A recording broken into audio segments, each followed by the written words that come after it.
자, 이제 우리 성경 여행으로 계속 들어가겠는데요. 지난 수요일 저녁에 우리가 그 마태복음 3장의 모든 부분을 다 마치지 못하고 3장에서 그 왕의 인증, 그러니까 세례 요한의 출현과 그 세례 요한을 통해서 예수님이 누구신지가 이제 사람들에게 선포되어지는 그런 일들, 예수 그리스도에 대한 증언을 세례 요한이 나와서 하고 있는 그런 모습을 우리가 보았습니다. 그래서 3장은 예수 그리스도에 대한 증언을 우리들에게 보여주는 그런 챕터인데요. 우리가 이제 2주 동안에 걸쳐서 함께 말씀을 나눈 것처럼 예수님이 누구신지를 확고하게 나타낸 증인, 이게 증거자들이 누구였느냐 하면 바로 세례 요한, 그리고 비둘기같이 임하셨던 성령님, 그리고 또 이제 그게 왜 지금 나오죠? 비둘기같이 임하셨던 성령님, 그리고 하나님께로부터 직접 하나님의 음성이 들려서 이는 내 사랑하는 아들이요 내 기뻐하는 자라는 하나님께서 직접 증거해 주신 증언이 있었고, 놀라웠게도 지난 주일 아침 설교에서는 사탄이 예수님을 시험하려고 했지만 그것이 오히려 예수님이 누구신지를 확고하게 드러내는 인증이 되었다라고 하는 것에 대해 우리가 이야기를 함께 했습니다. 이제 다섯 번째 예수님이 누구신가에 대한 증거가 바로 우리가 이제 오늘 저녁에 함께 나눌 4장의 후반부에 등장을 하게 됩니다. 자, 세례 요한의 출현과 그리스도에 대한 증언의 사역을 통해 당연히 심기가 불편해진 것은 종교 지도자들이었겠죠. 요한은 그들이 자신의 세례 현장에 오는 것을 보고 심지어 독사의 자식들이라고 호통을 쳤습니다. 세례 요한의 언어는 매우 강했어요. 그는 사람들의 눈치를 볼 필요도 없었고 그에게는 지켜야 할 교회당도 없었고 자기에게 사례비를 지급하는 사람들도 없었습니다.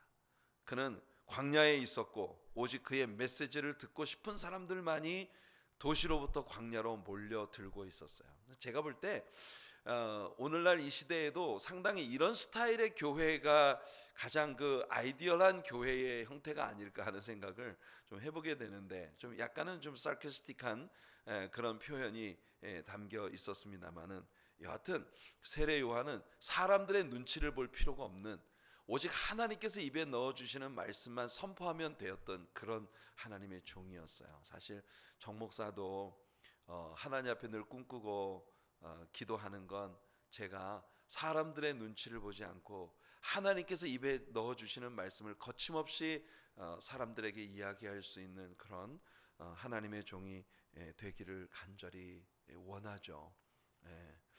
네, 하여튼 오늘날에 와서 교회의 환경이나 이런 것들이 이제 성도님들 마음을 살피고 성도님들에게 좀 보편적으로 그 받아들여질 수 있는 말씀을 증거하기 위해서 많은 것을 완화시켜야 하는 이런 일들이 참 많이 있긴 합니다만, 그것도 또한 우리에게 주신 사명이기 때문에 하나님의 은혜로 우리가 이 모든 일을 잘 감당해야 할 것이라고 생각합니다. 여하튼 세례 요한은 그랬어요.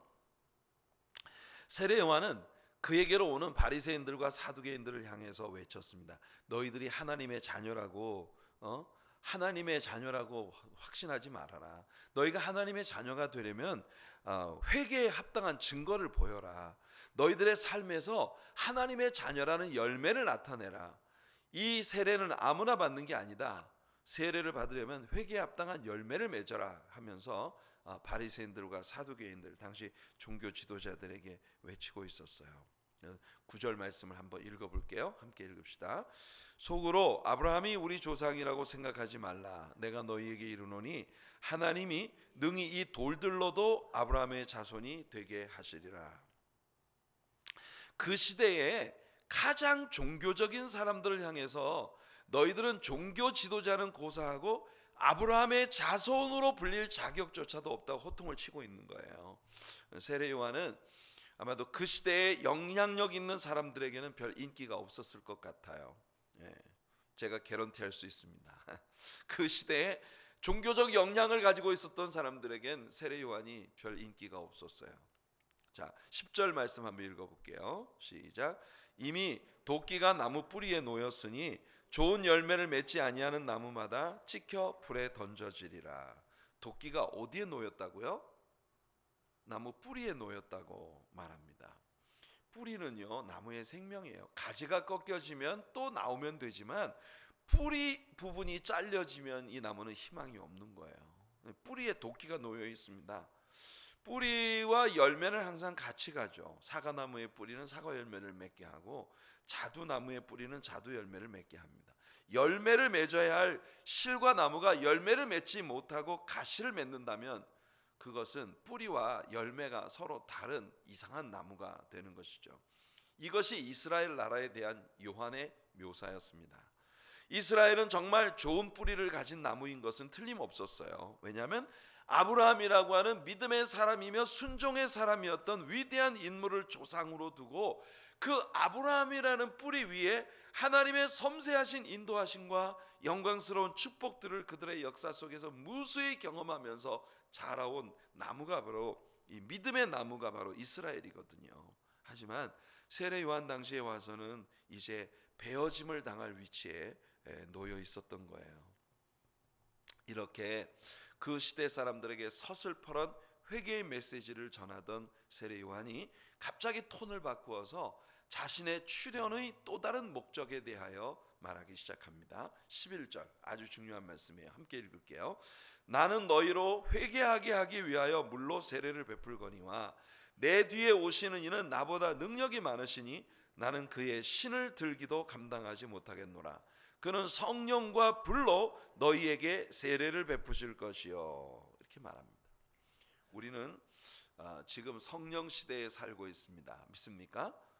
예수님은 지금도 믿는 성도들에게 성령 세례를 부어주시고 계세요. 성령 세례는 우리를 회개하게 하는, 그래서 예수를 영접하게 하는 성령의 역사하심을 말합니다. 하지만 이제 예수님이 재림하실 때에는요, 불로서 세례를 이 땅에 퍼부으실 거예요. 불세례. 요한은 예수님의 성령과 불로 세례를 주시는 분이라고 말을 했는데, 사실 이 불세례라는 것에 대해서 많은 사람들이 성령 세례와 혼돈을 갖고 있는 게 사실이에요.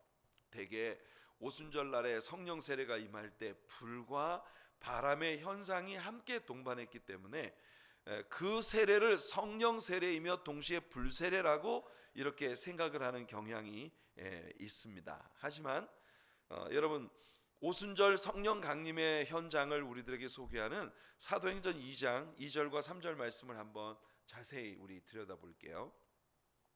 2절을 보시면 호련히 하늘로부터 급하고 강한 바람 같은 소리가 있어 그들이 앉은 온 집에 가득하며, 또 3절을 보니까 마치 불의 혀처럼 갈라지는 것들이 그들에게 보여 각 사람 위에 하나씩 임하여 있더니. 자, 이 구절이 우리에게 보여주는 건 뭐예요? 여러분, 오순절날 그 성도들이 모여있던 그 방에 바람이 불었습니까? 뭐라고 말해요? 급하고 강한 바람 같은 소리가 거기에 있었다고 했어요. 바람 같은 소리가 있었지 그 방 안에 실제로 바람이 막 분 게 아니었어요. 또 불의 혀처럼 갈라지는 것들이 그들에게 보여 각 사람 머리 위에 하나씩 임하여 있었다고 말을 했지, 각 사람 머리 위에 불이 임했다고 말하지 않았어요. 불 같은, 혀같이 혓바닥처럼 막 갈라지는 불꽃 같은 것이 각 사람의 머리 위에 임하여 있었다고 말하고 있는 것입니다. 그러니까 사실은 오순절날 성령 세례를 제자들이 받았는데 그들이 받은 성령 세례가 곧 불세례는 아니었다는 거예요. 놀랍게도 성경 가운데에서 불로서 세례를 주신다라고 하는 이 구절들은요, 대개 하나님의 무시무시한 심판과 연관되어 있는 구절들입니다. 불을 붓는다는 것은 하나님의 심판과 연관되어진 그런 부분이에요.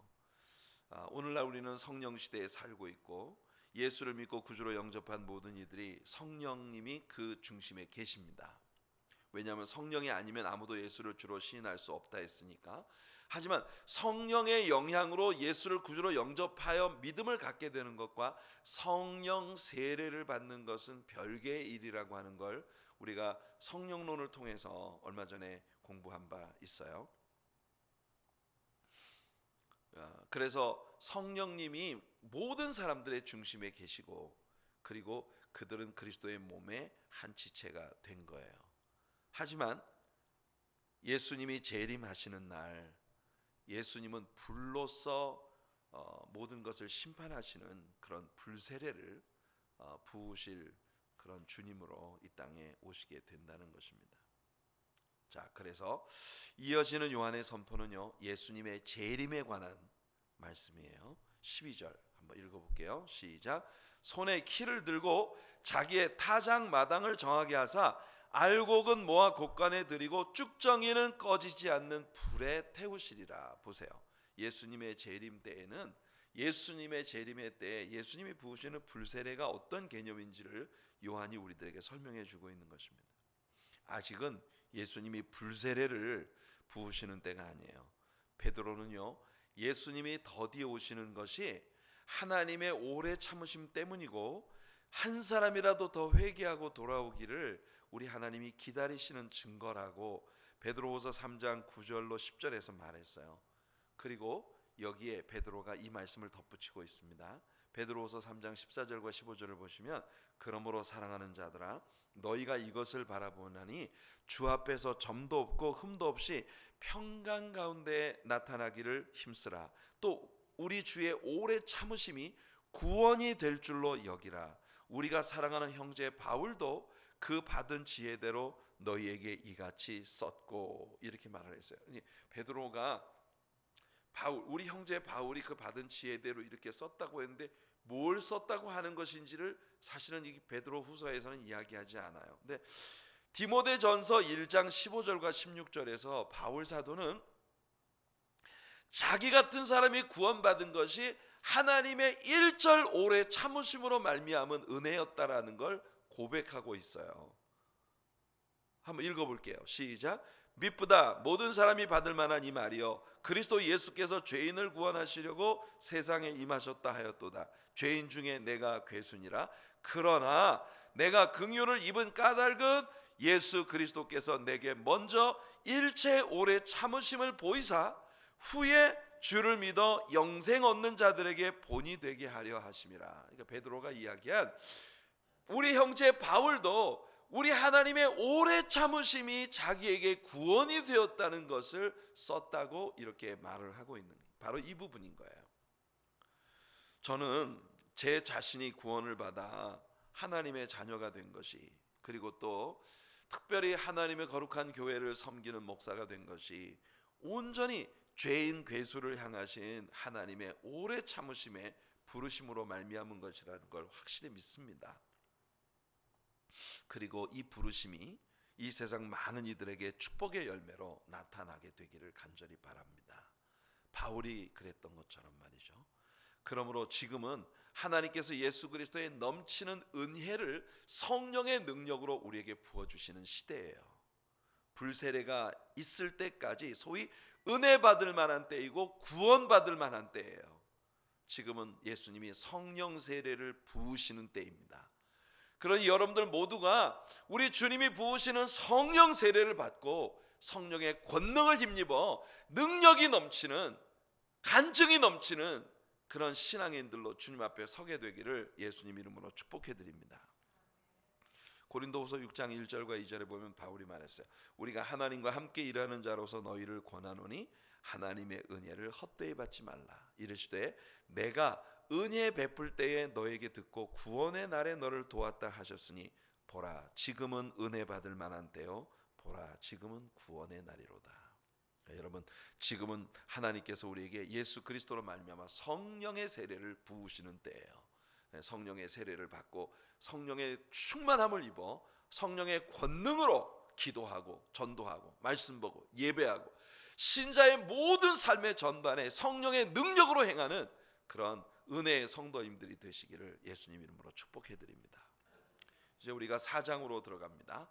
4장은요 왕의 시험입니다. 1장은 왕의 계보였고 2장은 왕의 탄생, 3장은 왕의 세례로 그가 백성들과 같이 되었다고 하는 걸 보여주었습니다. 예수님은 우리 평범한 사람들처럼 어린 시절을 보내셨고 이제 세례에 참여하셨어요. 그리고 오늘 우리가 펼쳐놓고 있는 4장에 들어와서 예수님의 생애에서 아주 중요한 순간을 맞이하십니다. 이 장면은 그분이 우리들과 같은 자리에 낮아지시고 우리가 세례를 받은 것처럼 예수님도 세례에 참여하셨지만 그는 우리와는 완전히 차별화되어진 전혀 우리와는 다른 왕이시라고 하는 걸 나타내시는 왕의 인증이 예수님이 받으신 시험을 통해서 이루어지는 광경을 우리들에게 보여주고 있는 거예요. 히브리서 기자가 말한 것처럼 그는 우리와 동일한 시험들을 받으셨지만 죄는 없으시니라. 모든 시험을 완벽하게 이기셨다고 하는 걸 선포하고 있는 거예요. 자, 예수님이 받으신 시험의 현장에 대하여 사실 1절부터 11절까지는 지난 주일 아침 설교를 통해서 우리가 포괄적으로 다 다루었어요. 거기에서 여러분들이 꼭 기억하셔야 할 것 몇 가지만 간략하게 말씀을 드리고 넘어갈게요. 우리는 예수님이 광야에서 받으신 이 시험과 에덴 동산에서 아담과 하와가 받았던 시험을 비교해 봐야 합니다. 왜냐하면 이것이 중요한 의미들을 우리에게 가르쳐 주기 때문인데요. 아담은 지난 주일 아침 설교에서 제가 이야기한 것처럼 아담은 정말 모자랄 것이 없는 유복한 환경에서 시험을 받았어요. 하지만 예수님은 광야에서 뱀과 전갈이 우글거리는 정말 그 무시무시한 광야에서 아무것도 없는 채로 그것도 40일을 금식하시고 굶주린 채로 이 시험을 받으셔야 했어요. 아담과 하와는 세상에서 가장 아름다운 동산에 있었지만 예수님은 뱀과 전갈이 우글거리는 광야에서 시험을 받으신 거예요. 하지만 아담과 하와는 이 시험에서 처절하게 실패하여 온 인류에게 죄악의 영향을 가져왔지만 예수님은 시험에 이기시고 더 나아가 사탄의 모든 도전과 시험들을 이기신 후에 십자가에서 승리하심으로써 온 인류에게 구원의 길을 열어주신 겁니다. 할렐루야. 이것이 예수님께서 광야에서 받으신 시험의 의미예요. 첫 번째 시험은 하와가 받았던 시험에서의 피지컬 사이드, 육적인 면에서의 시험이에요. 돌을 가지고 떡을 만들어 보아라. 사탄은 하와에게 하나님의 사랑을 의심하게 했고 그 결과 선악과를 바라보는 하와의 시선이 바뀌게 되었어요. 그러면서 하와가 선악과를 볼 때 먹음직했다. 육체의 사이드에서 시험을 받은 거예요. 두 번째 시험은 마귀가 예수님을 거룩한 성의 성전 꼭대기 위에 세우고 뛰어내리라고 유혹한 겁니다. 여기에 이번에는 마귀도 말씀을 들고 나왔어요. 바로 시편 91편 11절과 12절 말씀을 인용한 거죠. 하지만 말씀을 컨텍스트에서 벗어나서 전체 문맥에서 벗어나서 한 구절만 끄집어내 갖고 제 멋대로 해석을 하는 것이 얼마나 위험한 일인가 하는 걸 마귀는 보여준 것입니다. 이것이 바로 영적인 분야예요. 이번에는 스피리추얼 사이드에서의 시험이에요. 이브에게 있어서 이것은 선악과에 지혜롭게 할 만큼 탐스럽기도 한 면이었습니다. 그리고 요한일서 2장 16절에서 요한이 정리했던 세상이 가져오는 세 가지 시험 중에 이것은 이생의 자랑의 내용입니다. 성전 꼭대기 위에서 뛰어내려서 놀라운 일로 사람들의 시선을 쫙 잡아 끌고 그 자랑거리 안에서 그들의 왕이 되보라는 것이, 그러니까 십자가를 부정하고 예수님의 사명을 이룰 수 있다는 것이 사탄의 미혹이었어요. 마귀는 하나님의 말씀을 자기 자신을 영웅으로 만드는 도구로 전락시키도록 요구한 거예요. 이 세상에는 종교적인 영웅들이 많습니다. 그들에게 많은 사람이 몰리고 그들은 많은 풍요를 누리고 있죠. 하지만 그 잘못 해석된 하나님 말씀의 폐악이 많은 영혼들을 병들게 하고 오늘 이 시대의 교회를 병들게 했어요. 참 두려운 일입니다. 예수님은 또 다른 곳에는 이런 말씀도 있다라고 하며 또 기록하였을 때 주 너의 하나님을 시험치 말라고도 했다고 단호히 대답하셨어요. 우리가 영적인 시험에서 이기려면 하나님의 말씀에 대한 폭넓은 지식과 전체의 컨텍스트에 대한 올바른 이해를 가지고 있어야 한다. 영적으로 우리가 하나님 말씀으로 완전히 무장되어 있어야 이 시험을 이길 수 있다는 겁니다. 마지막 세 번째 시험은 psychological, 정신적인 측면에서 다가온 도전이에요. 처음에는 육체, 그 다음에 영적인 사이드에, 이번엔 정신적인 측면에서 공격을 해오는 겁니다. 이것은 사명 혹은 삶의 목적에 대한 의식적인 면에서 준 도전이에요. 마귀는 예수님을 높은 산 꼭대기로 데리고 가서 천하 만국과 모든 영광을 보여주면서 자신에게 경배하면 이 모든 것을 주겠다고 유혹합니다. 보세요. 이것은 정신적인 면에서의 공격이에요. 사람은 누구나 파워를 원합니다. 마귀는 이 세상의 파워 시스템이 자신의 수하에 있다는 걸 과시하고 있어요. 이브에게 있어서 이 시험은 보암직도 한 측면이었고, 요한일서에서 정리한 크리스천들의 시험 가운데 안목의 정욕에 해당되는 그런 부분입니다. 이것은 세상의 파워 게임을 넘어서서 자기를 하나님의 위치에 두게 하려는 의혹이에요. 사탄이 바로 이것 때문에 하늘에서 쫓겨난 거죠. 그래서 사탄은 하나님의 사랑을 받고 있는 인생들을 같은 시험에 빠뜨리려 하는 거예요. 예수님은 이 시험의 주제를 정확히 파악하셨습니다. 다시 예수님은 신명기 6장 13절과 10장 20절을 인용하셔서 사탄을 물리치셨어요. 그러니까 여러분, 예수님이 받으신 이 시험 속에는 에덴 동산에서 아담과 하와가 받았던 시험과 요한일서에서 요한이 시험에 대해서 정리하고 있었던 요소들, 이 모든 것들이 맥을 같이 하는, 그러니까 역사 가운데 사람에게 다가오는 모든 종류의 시험들은 다 이 세 가지 카테고리 중에 하나다라고 하는 걸 우리가 알 수 있는 겁니다. 그래서 시험이 다가올 때 우리는요, 내 눈앞에 보이는 그 시험의 현상들만 보지 말고 그 배후에 바로 사탄이 이 시험을 통해 나에게서 뭘 뺏어가려고 하는 것인가 하는 걸 볼 수 있는 안목을 우리가 가져야 한다는 겁니다. 하나님께서 여러분들 모두에게 그런 지혜의 눈을 열어주시기를 예수님 이름으로 축원해 드립니다. 자, 이어지는 장면은 많은 시험 가운데 살고 있는 우리들에게 가장 사모하는 축복의 시간에 대한 묘사죠. 11절 한번 읽어볼게요. 시작. 이에 마귀는 예수를 떠나고 천사들이 나와서 수종드니라. 할렐루야.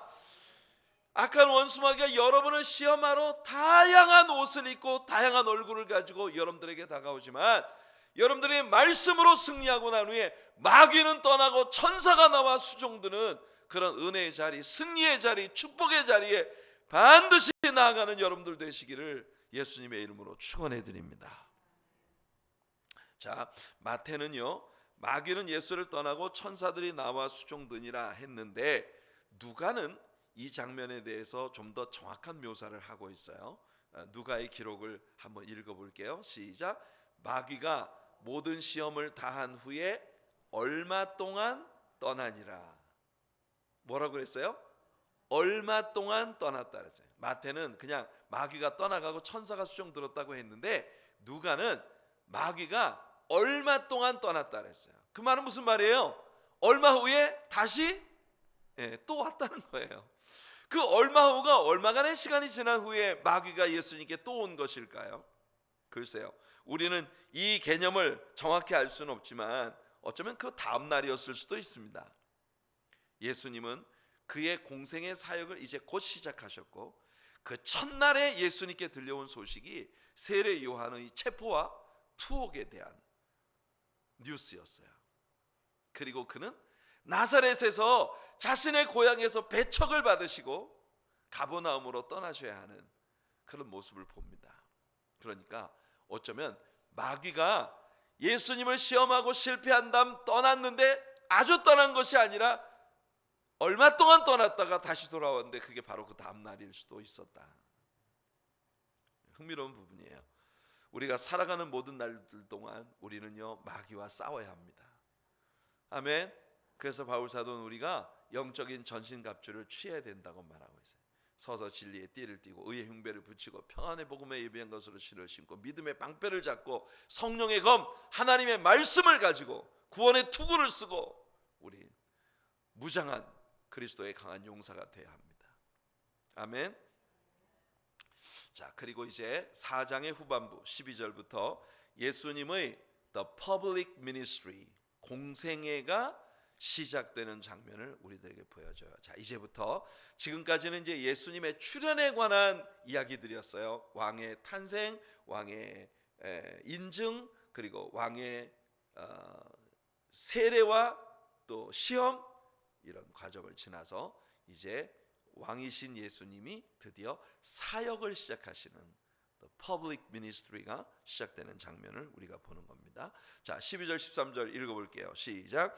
예수께서 요한이 잡혔음을 들으시고 갈릴리로 물러가셨다가 나사렛을 떠나 스불론과 납달리 지경 해변에 있는 가버나움에 가서 사시니. 우리는 예수님께서 사역의 본거지를 자신의 고향이었던 나사렛으로부터 약간 북쪽에 위치하고 있는 가버나움으로 옮기신 것을 여기서 보는 거예요. 마태는 예수님이 왜 그 사역의 본거지를 나사렛으로부터 가버나움으로 옮기셨는지 자세히 우리에게 전해주지 않습니다. 하지만 다른 복음서들을 통해서 우리는 그 이유가 예수님께서 고향에서 배척을 당하셨기 때문이라는 걸 알게 됩니다. 예수님은 이때로부터 십자가를 지기 위해 예루살렘으로 올라가실 때까지 가버나움에 본부를 두고 사역을 하신 거예요. 마태는 예수께서 나사렛을 떠나 가버나움으로 본부를 옮기신 일마저도 선지자들의 예언을 성취하기 위함이었다고 해석해주고 있습니다. 14절부터 16절이에요. 시작.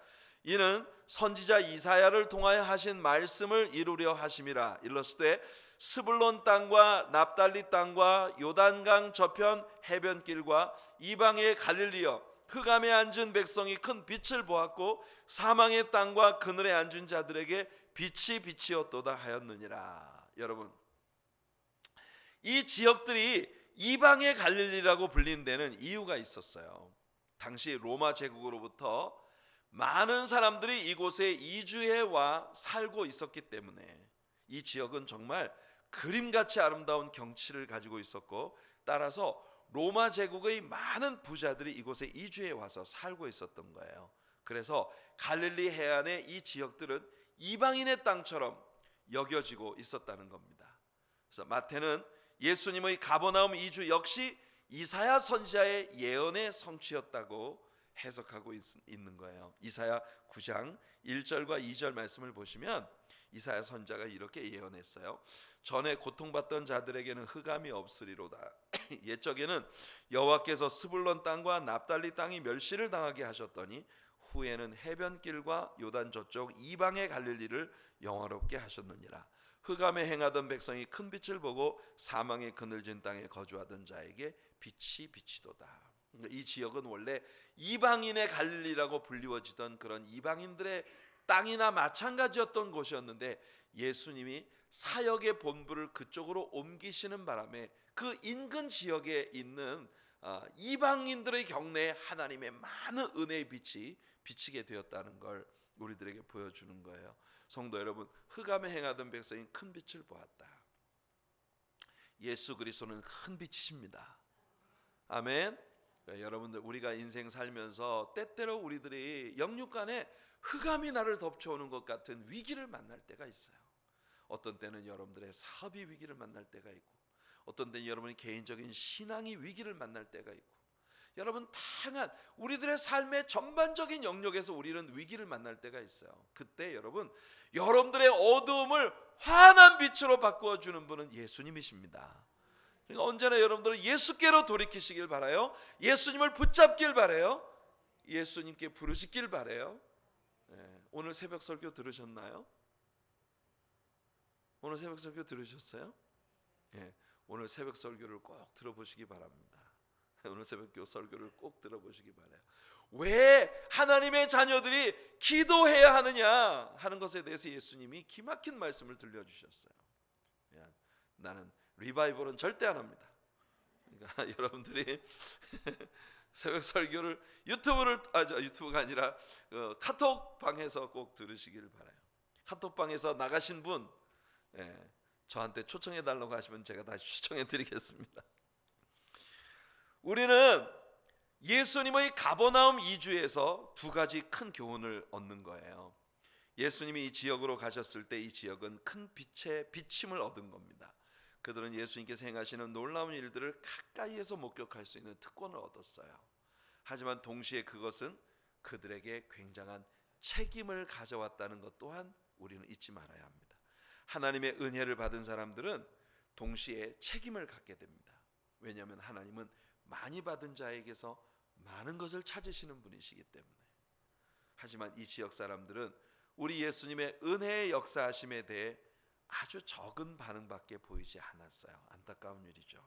그래서 마태복음 11장에서 예수님은 이 지역 사람들에 대해 심판을 선언하고 계신 걸 봅니다. 마태복음 11장 20절부터 24절까지 참고로 한번 읽어볼게요.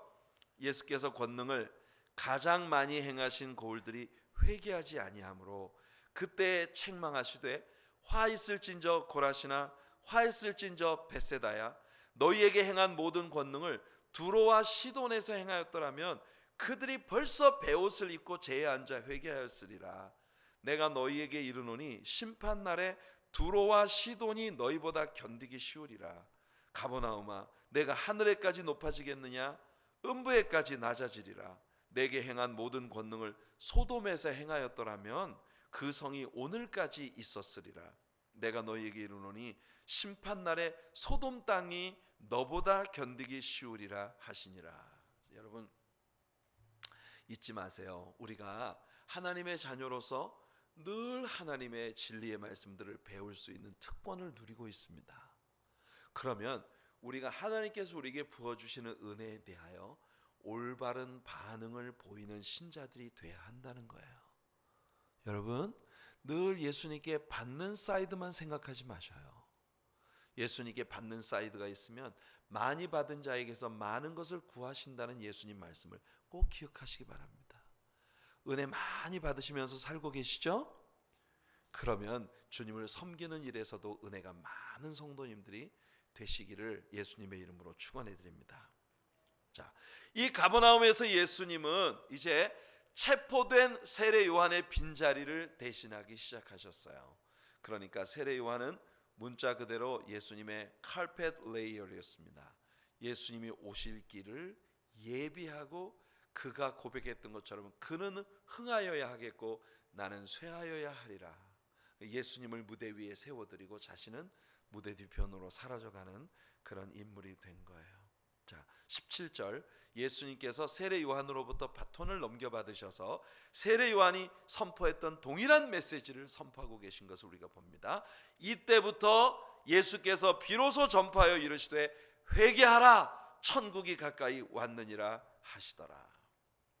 자, 이때부터 예수님은 제자들을 부르기 시작하십니다. 18절과 19절 읽어볼게요. 시작. 갈릴리 해변에 다니시다가 두 형제 곧 베드로라 하는 시몬과 그의 형제 안드레가 바다에 금을 던지는 것을 보시니 그들은 어부라. 말씀하시되 나를 따라오라. 내가 너희를 사람을 낚는 어부가 되게 하리라 하시니. 자, 먼저 예수님은요 베드로와 그의 형제 안드레를 부르셨어요. 베드로라 하는 시몬과 그의 형제 안드레, 이렇게 순서가 베드로가 앞에 있고 안드레가 뒤에 있어요. 성경은 우리들에게 예수님께서 이 형제들을 세 차례에 걸쳐서 만났다는 사실을, 그들을 제자로 완전히 예수님의 제자로 그들을 부르실 때까지 세 차례에 걸친 베드로와 안드레 형제들과의 만남이 있었다는 걸 성경은 우리에게 들려줍니다. 그 첫 번째 만남은요 예루살렘 근처 요단 지역에서 있었어요. 이게 어디에 나오냐면 요한복음 1장 35절로 42절 말씀에 나옵니다. 자, 이 장면을 읽어보시면 안드레가 세례 요한의 제자였어요. 그러다가 요한이 예수님에 대해서 증거하자 안드레는 요한을 떠나 예수님에게로 갔습니다. 그는 예수님께로 가자마자 그의 형제 베드로를 예수님께 데리고 왔어요. 여러분 기억나시나요? 우리가 말씀을 공부하면서 안드레라는 인물이 이름으로 성경에 직접 그가 뭘 했는지 기록된 것이 딱 두 군데 나오는데, 그 두 군데가 다 누군가를 예수님께 데려오는 장면이었다. 그러니까 안드레도 참 은사예요, 은사. 여러분들도 여러분의 이름이 거명되는 모든 곳에 누군가를 예수님께 데려오는, 정말 안드레는 중요한 인물들을 데려왔거든요. 첫 번째 예수님께 데려온 게 뭐냐? 그의 형제 베드로였고, 베드로가 예수님의 수제자가 되어 초대교회의 기둥 같은 그런 지도자가 됐습니다. 대단한 사람을 데리고 온 거죠. 내 자신이 별로 대단치 못한 것 같아도 대단한 인물이 될 수 있는 사람을 예수님께 데려왔다. 이거 의미 있는 일입니다. 정목사 같은 사람을 전도했던 제 친구는 굉장히 위대한 일을 한 거예요. 여러분들도 그렇게 위대한 역사를 행하시기를 바랍니다. 그러니까 안드레는 베드로를 예수님께 데려왔고, 그 다음에 또 안드레가 누구를 예수님께 데리고 왔느냐? 물고기 2마리와 보리떡 5개를 가지고 있는 어린 아이를 예수님께 데리고 왔어요. 그 일로 말미암아 2만여 명의 군중이 배부르게 먹고 12광주리가 남았죠. 놀라운 역사를 이룬 사람이 이 안드레입니다. 자, 그래서 요한복음 1장에 나오는 장면을 보면 먼저 세례 요한의 제자였던 안드레가 예수님께로 가면서 그 형제 베드로를 데리고 왔단 말이에요. 그러니까 누가 먼저예요? 예수님께 온 게 안드레가 먼저였어요. 근데 성경은 항상 베드로와 안드레라고 하지 안드레와 베드로라고 하지 않아요. 왜냐하면 훗날 베드로가 그 제자들 가운데 안드레보다도 훨씬 더 영향력 있는 그런 인물이 되었기 때문이겠죠. 자, 이 형제들과 예수님의 두 번째 만남이 어디냐? 그것이 바로 갈릴리 바다에서의 만남입니다. 아마 오늘 우리의 본문이 보여주는 것이 바로 이 두 번째 만남일 거예요. 예전에 예수님이 이들을 만나셨지만 그땐 제자로 부르지 않으셨습니다. 그리고 이 장면에서 예수님은 그들을 제자로 부르시고 계세요. 하지만 그들은 예수님의 이 부르심을 받고 즉시 예수님을 제자로서 따라오진 않았어요. 왜냐하면 그 다음 장면에 보면 그들이 또 갈릴리에 고기 잡으러 갔습니다. 마가와 누가가 이 사실을 우리들에게 전해주고 있어요. 자, 그리고 예수님과 이들의 세 번째 만남, 이것이 어디 나오냐면 누가복음 5장에 나오는 거예요. 밤새도록 수고를 했지만 아무것도 잡지 못한 베드로와 안드레를 또 찾아오신 예수님이 그들의 배 위에 오르셔서 말씀을 증거하시고 난 다음 배 오른편에 그물을 던져라. 그래서 가득히 정말 배가 잠길 정도로 그렇게 2배의 채움에 잠기게 될 정도로 많은 고기를 잡고 난 다음 예수님께서 베드로에게 나를 따라오너라, 내가 너로 사람을 낚는 어부가 되게 하리라 하면서 베드로와 안드레가 드디어 그 배와 그물을 버려두고 예수님을 전적으로 따라가는 제자의 삶을 시작했다는 겁니다. 그러니까 여러분, 예수님과 베드로와 안드레 형제의 만남이 굉장히 집요한 예수님의 지속적인 사랑과 배려와 관심 가운데에서 이루어진 일이라고 하는 걸 우리가 발견해요. 그러니까 여러분, 한 사람이 예수님의 제자가 되는 게 얼마나 많은 주변 인물들의 노력과 헌신이 있어야 하는가 하는 걸 우리는 여기서 배우게 되는 겁니다. 베드로와 안드레 같은 훌륭한 제자들이 탄생하기까지 예수님께서 집요하게 그들을 찾아가서 만나시고 기적을 보여주시고 또 말씀으로 가르치시고 이렇게 하셨다는 걸 우리가 본 거예요. 그러니까 여러분, 한 영혼이 구원받아 예수님이 제자가 되는 것 절대 쉽게 그냥 우연히 되는 일이 아니에요. 그러니까 교회가 부흥하기를 원하십니까? 여러분, 섬기는 교회가 부흥하기 다 원하시죠? 교회 부흥은 목사 혼자 잘한다고 되는 게 아니거든요. 그런데 목사가 잘해도 될까 말까인데 여러분, 목사는 별로 그렇게 잘하는 목사가 못 되는 것 같아요. 그러니까 여러분이 얼마나 더 많이 잘해야 되겠어요. 그러니까 우리가 다 서로 함께 힘을 합해서 정말 잘해야 돼요. 아멘. 그래서 우리 교회가 크게 부흥의 열매를 맺는 그런 교회가 되기를 바랍니다. 예수님의 제자들이 처음 예수님께 부르심을 받았을 때 그들은 정말 별 볼 일 없어 보이는 사람들이었거든요. 우리들처럼 말입니다. 그들은 절대 위대한 인물들은 아니었어요. 하지만 그들을 예수님이 사용하셨습니다. 우리를 향한 예수님 부르심도 마찬가지예요. 저는 예수님의 제자들뿐 아니라 하나님께서 사용하신 많은 믿음의 사람들이 슈퍼맨들이 아니었다는 사실에 늘 마음의 위안을 받습니다. 그들을 사용하신 하나님께서 저와 또한 여러분들도 사용하실 수 있다고 믿기 때문이죠. 아멘. 자, 여기 또 한 쌍의 형제들을 향한 예수님 부르심이 나와요. 20절부터 22절입니다. 시작. 그들이 곧 그물을 버려두고 예수를 따르니라. 거기서 더 가시다가 다른 두 형제 곧 세베대의 아들 야고보와 그의 형제 요한이 그의 아버지 세베대와 함께 배에서 그물 깁는 것을 보시고 부르시니 그들이 곧 배와 아버지를 버려두고 예수를 따르니라. 이들은 많은 면에서 아주 흥미로운 인물들이었어요. 그들은 아마 성격이 불같았던 모양이에요. 오죽했으면 예수님이 그들을 천둥벼락의 아들이라는 의미가 있는 보아너게라는 별명을 붙이셨겠습니까? 아주 불같은 그런 성격을 가진 자들이었던 모양이에요. 동시에 이들은 하나는 예수님 우편에 하나는 예수님 좌편에 앉고 싶어 했던 라이벌들이었었어요. 상당히 흥미로운 인물들이죠. 하지만 훗날 이들은 아주 훌륭한 예수님의 제자들이 되었습니다. 예수님은 이 형제들을 베드로와 함께 항상 따로 데리고 가셔서 특별한 경험들을 시키셨어요. 그러니까 항상 베드로, 야고보, 요한 이 세 제자들이 모든 제자들 가운데 특별히 예수님께서 따로 데리고 가셔서 뭔가를 보여주시고 가르치시고 또 기도하는 자리에 늘 함께 동행하셨던 그런 장면들 우리 복음서를 공부하면서 이제 배우게 될 거예요. 자, 드디어 예수님의 공생의 놀라운 역사가 시작이 됩니다. 23절 한번 읽어볼게요. 시작. 예수께서 온 갈릴리에 두루 다니사 그들의 회당에서 가르치시며 천국 복음을 전파하시며 백성 중에 모든 병과 모든 약한 것을 고치시니.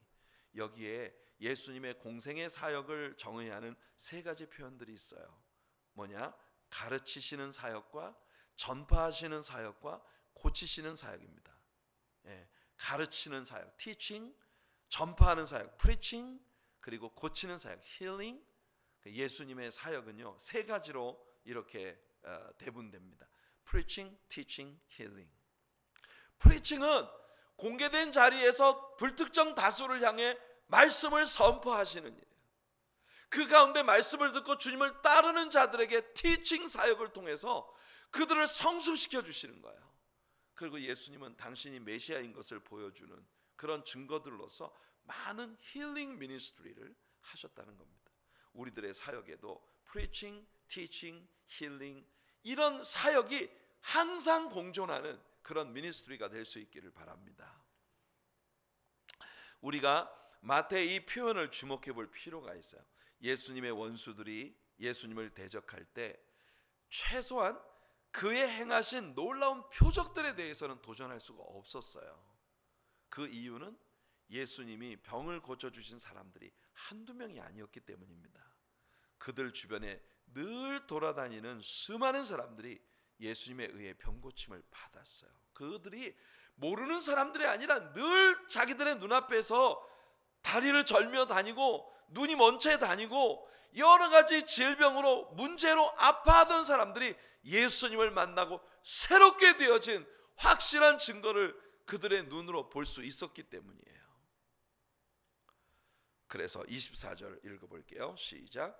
그의 소문이 온 수리아에 퍼진지라 사람들이 모든 앓는 자 곧 각종 병에 걸려서 고통당하는 자 귀신 들린 자 간질하는 자 중풍병자들을 데려오니 그들을 고치시더라. 보세요. 모든 앓는 자들이 예수님께 데려와졌고 예수님은 그들을 고치셨어요. 마지막 25절입니다. 시작. 갈릴리와 데가볼리와 예루살렘과 유대와 요단강 건너편에서 수많은 무리가 따르니라. 데가볼리는 갈릴리의 북동부에 위치하고 있는 지역이에요. 그리고 유다 지역은 물론 이스라엘의 최남단이죠. 그리고 요단강 건너편이라고 하면 이스라엘의 동쪽 끝입니다. 그야말로 동서남북 사방으로부터 구름대와 같은 무리들이 예수님을 만나려고 예수님께 다가오고 있는 그런 모습을 봅니다. 여러분, 교회가요 동서사방으로부터 수많은 사람들이 예수님을 만나기 위해 모여오는 곳이 되어야 해요. 우리가 드러나면 사람들이 여기 오고 싶어 하지 않습니다. 어떤 교회에 사람들이 별로 가고 싶어 하지 않는 이유는 뭐냐면 그 교회에 가봤더니 맨 사람들 모습만 보이더라. 여러분, 세상 사람들이 우리 교회에 찾아왔을 때 사람들의 모습은 안 보이고 예수님의 모습만 보이는 그런 교회가 되길 바랍니다. 그러면 구름대와 같은 많은 사람들이 예수님을 만나려고 이곳으로 모여오는 거예요. 그러니까 여러분, 우리 그렇게 해야 해요. 우리의 예배가 예수님이 보이는 예배가 돼야 된단 말이에요. 아멘이십니까? 우리들의 예배가 모일 때마다 예수님의 가르침이, 이 교회는 정말 예수님의 가르침이 살아있는 교회구나, 이게 보여져야 되는 거예요. 그래야 예수님께로부터 고침받고 만지심을 입고 은총을 입으려는 많은 사람들이 목마름을 가지고 이곳에 모여오는 거예요. 그런데 예수님의 모습은 점점 약화되고 사람들의 모습만 점점 이렇게 클로즈업 되는 그런 교회가 되면 안 되죠. 오늘날의 현대 교회들이 능력을 상실하는 이유가 바로 그런 겁니다. 교회 안에서 자꾸 영웅들이 나와요. 여러분, 오직 예수님만이 우리들을 통해 모든 영광을 받으시는 그런 교회를 우리가 세울 수 있는 우리들이 되기를 간절히 소원합니다. 3장과 4장을 통해서 마태는 예수님의 왕되심에 대한 5가지 증거를 소개해 주었어요. 세례 요한, 예수님의 세례 현장에 임하셨던 비둘기같이 임하신 성령님, 그리고 하늘로부터 음성을 들려주셔서 이는 내 사랑하는 아들이 내 기뻐하는 자라 선포하신 하나님 자신, 그리고 광야에서 예수님을 시험했던 사탄이 예수님이 어떤 위대하신 승리자이신지를 증거했고요. 마지막으로 오늘 4장의 후반부에서 본 공생의 시작점에서 예수님 보여주신 위대한 역사들이 예수님이 누구신지를 확연히 증거하는 증거가 되었다는 겁니다. 자, 우리 예수님을 붙들고 믿음으로 승리하는 교회와 우리 성도님들이 되기를 예수님 이름으로 축원해 드립니다.